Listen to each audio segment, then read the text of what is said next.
Mga kababayan, may usap-usapan na napakagandang mansion sa Metro Manila. Ito ay mansion ng Congresswoman ng Marikina na si Maan Teodoro. Alamin natin ang detalye ng napakagarbong kasamaan. Ito ay matatagpuan sa Columbia Street, Loyola Grand Villas, Barangay Pansol, Quezon City. Sobrang laki ng bahay, mala resort ang garden. Tingnan nyo naman ang infinity pool. Pang barangay na ang laki. Parang resort lang oh. At may sarili pang spa tower. Kumpleto na may kasamang sauna at massage area. Wow! May 10 bedrooms pa yan. May driver's quarters at 2 maid rooms. Meron ding sariling private cinema. Kitchen pa lang nila, 1.5 million na agad. Imported from Italy daw ang materyales. Presyo ng pintuan umabot ng 750,000 pesos. Grabe!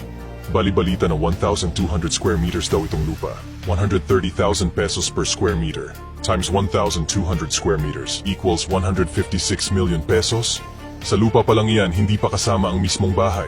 Sabi-sabi pa na mahigit 150 million ang inaabot sa pagpapagawa ng bahay.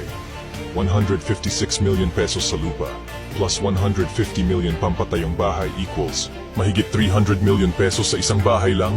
Paano kaya ito nakamit ng isang congresswoman na may sahod lang na panggobyerno? Kung ito ang sahod ng isang congresswoman, ilang taon kayang kailangan para mabili ang ganitong malapalasyong property? 50 years? 100 years? Kahit magtipid ka, parang imposible, di ba?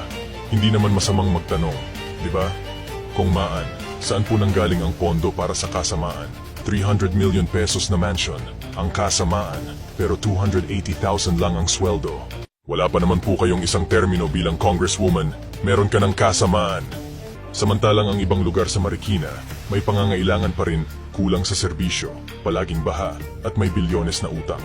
Pero si Kong Maan komportable lang sa kasamaan.